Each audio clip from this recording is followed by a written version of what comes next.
Students, I am very strict invigilator. ಯಾರ ಚೀಟಿ ತೆಗೆದ್ರೆ ಬೋಟಿ ತೆಗ್ಬಿಡ್ತೀನಿ.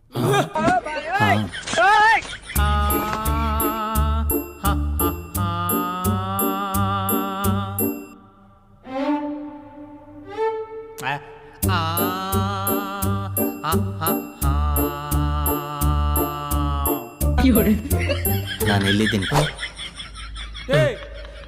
ಏನಾದ ಸರ್, ನೀವು ಚೀಟಿ ತೆಗಿಬಿಡಿ ಅಂದ್ರಿ, ನೋಡ್ಕೊಂಡ್ ಬರಿಬಿಡಿ ಅಂದಿಲ್ವಲ್ಲ.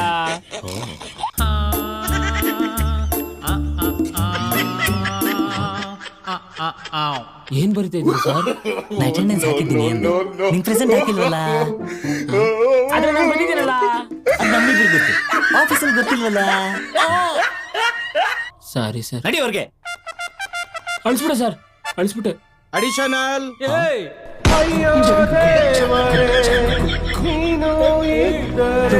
ಇನ್ನೂ 5 ನಿಮಿಷ ಆಗಿಲ್ಲ, ಅಷ್ಟು ಬೇಗ ಬರ್ದ್ಬಿಟ್ಟೇನೋ? ನನ್ನ ತಲೆಲೆಲ್ಲ ಇದೆ ಸರ್. ಗುಡ್, ನಿನ್ನಂತ ಸ್ಟೂಡೆಂಟ್ ಬೇಕಣ.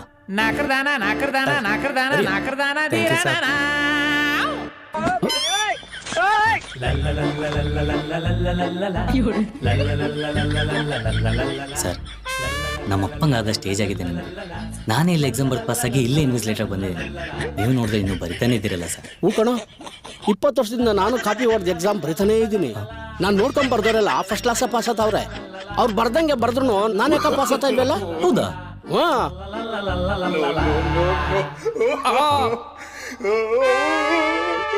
ನೀವು 20 ವರ್ಷದಿಂದ ಹಿಂಗೆ ಬರೀತಿದ್ರ ಸರ್? ಒಂದು ಫುಲ್ ಸ್ಟಾಪ್ ಬಿಡಲ್ಲ, ಜೆರಾಕ್ಸ್ ತೆಗೆದುಬಿಡ್ತೀನಿ. ಆದ್ರೂ ನೀವು ಯಾಕೆ ಪಾಸ್ ಆಗ್ತಿಲ್ಲ ಗೊತ್ತಾ ಸರ್? ಯಾಕೆ? ಅಟ್ಲೀಸ್ಟ್ ರೋಲ್ ನಂಬರ್ ಹೆಸರಾದ್ರೂ ನಿಮ್ ಬರೀಬೇಕಲ್ವ ಸರ್? ಕಾಪಿ ಹೊಡೆದು ಅವಂದೇ ಬರ್ತಾರೆ, ಹೆಂಗ್ ಸರ್ ಪಾಸ್ ಆಗ್ತೀರಾ? ಅಡಿಷನಲ್ ಹಾ,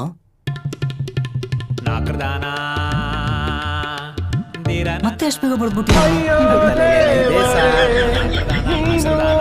ಬರೀತಿರೋ ಖುಷಿ ಆಗುತ್ತೆ. ತಗೊಳ್ಳೋ ಇನ್ನೊಂದು ಎಕ್ಸ್ಟ್ರಾ ಪೇಪರ್ ಬರೆಯೋ.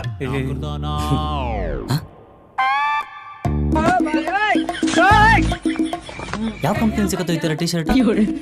Printed T shirt sir, trending ಇವಾಗ. ಪ್ರಿಂಟೆಡ್ ಟಿ ಶರ್ಟ್ ಓಕೆ, ಆದ್ರೂ ಬರೀ ಮ್ಯಾಚ್ ಪ್ರಿಂಟ್ ಆಗಿದೆಯಲ್ಲ. ಸೋಷಿಯಲ್ ಸೈನ್ಸ್ ನಾಳೆ ಪ್ರಿಂಟ್ ಮಾಡ್ಕೊಡಿದ್ದೀನಿ ಸರ್. ಈ ಟಿ ಶರ್ಟ್ ತೆಗ್ಬಿಟ್ಟು ಎಕ್ಸಾಮ್ ಬರೆಯೋ ಸರ್. ತೆಗಿ ಟಿ ಶರ್ಟ್.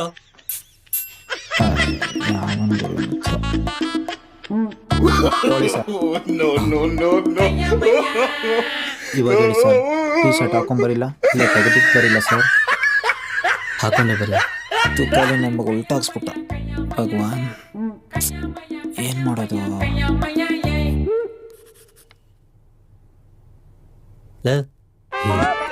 ಇವತ್ತು ಮ್ಯಾಚ್ ಎಕ್ಸಾಮ್ ಅಲ್ವಾ? ನೀನ್ ಯಾಕೋ ಡ್ರಾಯಿಂಗ್ ಬಿಡಿಸ್ತಾ ಇದೀಯಾ? ಸರ್, ಕ್ವಶನ್ ಹೆಂಗೈತಿ ಇಲ್ಲಿ ನೋಡಿ. ಹೌದಾ? ಏಯ್, ಕರೆಕ್ಟಾಗಿ ಇದೆಯಲ್ಲ? ಕೊಡಿ ಸರ್ ಇಲ್ಲಿ ನೋಡಿ. 1 ನಿಮಿಷಕ್ಕೆ 1.5 ಕಿಲೋಮೀಟರ್ ಓಡುವ ರೈಲು ಗಂಟೆಗೆ 90 ಕಿಲೋಮೀಟರ್ ಚಲಿಸಿದರೆ ನಿಮಿಷಕ್ಕೆ 2 ಕಿಲೋಮೀಟರ್ ಓಡುವ ರೈಲು ಗಂಟೆಗೆ ಎಷ್ಟು ದೂರ ಚಲಿಸುತ್ತದೆ? ಇದನ್ನು ಬಿಡಿಸಿ ಅಂತಿದೆ ಸರ್, ಅದಕ್ಕೆ ಬಿಡಿಸ್ತಾ ಇದ್ದೀನಿ. ತುಂಬಾ ಚೆನ್ನಾಗಿ ಬಿಡಿಸ್ತಿದ್ದೆ ಕಣ. ಆ ಟ್ರ್ಯಾಕ್ ಸ್ವಲ್ಪ ಬೆಂಡಿದೆ ನೋಡ. ಹೌದು ಸರ್, ಅವಾಗಿಂದ ಏನೋ ಮಿಸ್ ಹೊಡಿತದೆ ಅನಿಸ್ತಾ ಇತ್ತು. ಇದೇ ಇರಬೇಕು. Thank you sir. ಉದ್ದಾರ. ಅಡಿಷನಲ್ ಮತ್ತೆ ಕೇಳ್ತಂತ ಗೊತ್ತಿತ್ತು, ಅದಕ್ಕೆ ಆಲ್ರೆಡಿ ತಂದಿಟ್ಕೊಂಡಿದ್ದೀನಿ. ನೀನು ಒಬ್ಬನೇ ಕೂಡ ಸಿನ್ಸಿಯರ್ ಆಗಿ ಬರೀತಾ ಇರೋದು. ತಗೊಳ್ಳ ಬರಿಯೋ.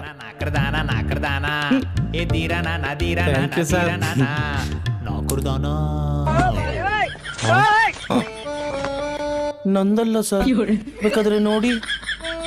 ನೋಡ್ದೆ ಕಣ.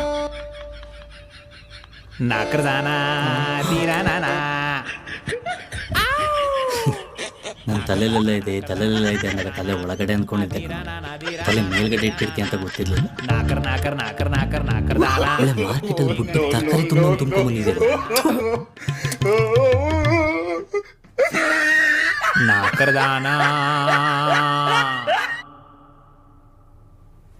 ನಿಂಗೇನಾಯ್ತಾ?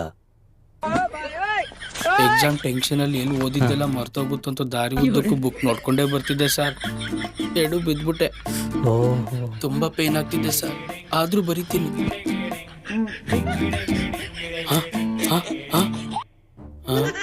ನಿಮ್ಗೆ ಹೆಂಗ್ ಗೊತ್ತಾಯ್ತು ಸರ್? ನೆಕ್ಸ್ಟ್ ಟೈಮ್ ಇಂದ 50 ರೂಪಾಯಿ ಕೊಟ್ರೆ ಅಮೆಝಾನ್ ಅಲ್ಲಿ ಫೇಕ್ ಬ್ಲಡ್ ಅಂತ ಸಿಗತ್ತೆ ಕಣ, ಅದನ್ನ ಯೂಸ್ ಮಾಡು. ಈ ತರ ಕುಂಕುಮನೆಲ್ಲ ಹಾಕೊಂಡ್ಬರ್ಬೇಡ. ದೇವ್ರಿ ಮುಖ ತುಂಬಾ ಹೆಂಗ್ ಇಳಿದು ಬಿಟ್ಟಿದೆ ನೋಡು. Sorry sir. ಅಲ್ಲ ನಿಮ್ಗೆ ಯಾವ್ದು ಟ್ಯಾಲೆಂಟೇ ಇಲ್ವೇನ್ರು? ಇಷ್ಟೆಲ್ಲ ಸರ್ಕಸ್ ಮಾಡೋ ಬದಲು ಮನೇಲಿ ಕೂತ್ಕೊಂಡು 4 ಅಕ್ಷರ ಓದಿದ್ರೆ ನಿಮ್ದಿಲ್ ಎಕ್ಸಾಮ್ ಬರಿಬೋದಲ್ವೇನ್ರು? ಅಲ್ಲ ನಿಮ್ ತಲೆ ಟ್ಯಾಲೆಂಟ್ ಇಲ್ವೇನ್ರು? ಯಾವ್ದು ಸರ್ ಟ್ಯಾಲೆಂಟು? ಮಾರ್ಚ್ 1ಕ್ಕೆ ಎಕ್ಸಾಮ್ ಅಂತ ಗೊತ್ತಾದ್ಕೊಳ್ಳೆ ಲೈಬ್ರರಿಯಿಂದ ಬುಕ್ ತಗೊಂಬೋದು ಕಂಠಪಾಠ ಮಾಡಿ ಗೊತ್ತಿರೋದೇನೆ ಇಲ್ಲಿ ಬಂದು ಬರೀದಲ್ಲ ಸರ್ ಟ್ಯಾಲೆಂಟು.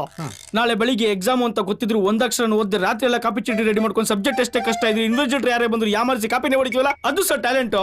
ಸರ್ ನೇತಾಗಿ ಬರಿತೀವಿ ಅಂದ್ರೆ ಹೋಗೋದು ಇಲ್ಲಿ ಬಂದು ಬರೆಯೋದು ಅದ್ರಲ್ಲಿ ಏನಿದೆ ಸರ್ ಅದೇ ಇಲ್ಲಿ ಕಾಪಿ ಹೊಡಿಬೇಕು ಅಂದ್ರೆ ನಿಮಗೆ ಗೊತ್ತಾಗ್ದಿರೋ ಚೀಟಿ ತೆಗಿಬೇಕು. ಆ ಕಡೆಯಿಂದ ಈ ಕಡೆ ತಿರ್ಗೋ ಗ್ಯಾಪ್ ನೋಡ್ಕೊಂಡ್ ಬರೀಬೇಕು. ದೂರದಲ್ಲಿ ನಾವು ಜೋರಾಗಿ ಹೋಗಂಗಿಲ್ಲ, ಬರೀ ಸೆಲ್ ಲ್ಯಾಂಗ್ವೇಜ್ ಅಲ್ಲಿ ಮಾತಾಡ್ಬೇಕು. ಎದುರುಗಳನ್ನು ನೋಡಿ ಹಂಗೆ ಇಳಿಸ್ಬಿಟ್ರೆ ಕಳ್ಳನ ಮಕ್ಕಳು ನೀವು ಆನ್ಸರ್ ಸೇಮ್ ಟು ಸೇಮ್ ಇದೆ ಕಾಪಿ ಅಂತ ಇರ್ದಾಕ್ಬಿಡ್ತೀರಾ. 20 ವಾಕ್ಯದಲ್ಲಿ ಉತ್ತರಿಸಿದ್ರೆ 10 ಮಾರ್ಕ್ಸ್ ಇಟ್ಟಿರ್ತೀರಾ. ಇಷ್ಟೇ ಚೀಟಿಲಿ ಬರ್ಕೊಂಡ್ ಬರ್ಬೇಕು. 100 ಚೀಟಿ 100 ಕಡೆ ಇಟ್ಕೊಂಡ್ ಬಂದಿರ್ತೀವಿ. ಕರೆಕ್ಟ್ ಆಗಿ 1ನೇ ಕ್ವಶನ್ ಆನ್ಸರ್ ಸೂಶಾಕ್ಸ್ ಒಳಗಡೆ ಇಟ್ಟಿದ್ದೀನಿ ಅಂತ ನೆನ್ಪಿಟ್ಕೊಂಡು ತೆಗಿಬೇಕು. ಇಷ್ಟೆಲ್ಲ ಕೆಲಸ ಬರೀ 3 ಗಂಟೆಯಲ್ಲಿ 1 ಸೆಕೆಂಡ್ ವೇಸ್ಟ್ ಆಗ್ದಿರ ನಿಮ್ಗೆ ಗೊತ್ತಾಗ್ದಿರೋ ಮಾಡಬೇಕು. ಯಾಮಾರ್ತಲ್ಲಿ ಹಾಕೊಂಡ್ರೆ ಪ್ರಾಬ್ಲಮ್ ಹೆಚ್ಚು ಕಡಿಮೆ ರಿಮೈಂಡ್ ಹೋಗು. ಆದ್ರೂ ಪರವಾಗಿಲ್ಲ, ನಾವೇನಾದ್ರು ಸಾಧನೆ ಮಾಡಬೇಕು ಅಂದ್ರೆ ಈ ತರ ಅಡ್ಡಿಯಾತಕಗಳು ಬಂದೇ ಬರ್ತವೆ. ಛಲ ಬಿಡದಾಗೆ ಅನ್ಕೊಂಡಿದ್ದ ಮಾಡ್ಲೇಬೇಕು ಅಂತ ನೀವು ಎಷ್ಟೇ ಟಾರ್ಚರ್ ಕೊಟ್ರೆ ಕಾಪಿನೇ ಹೊಡಿತೀವಲ್ಲ ಅದು ಸರ್ ಟ್ಯಾಲೆಂಟು.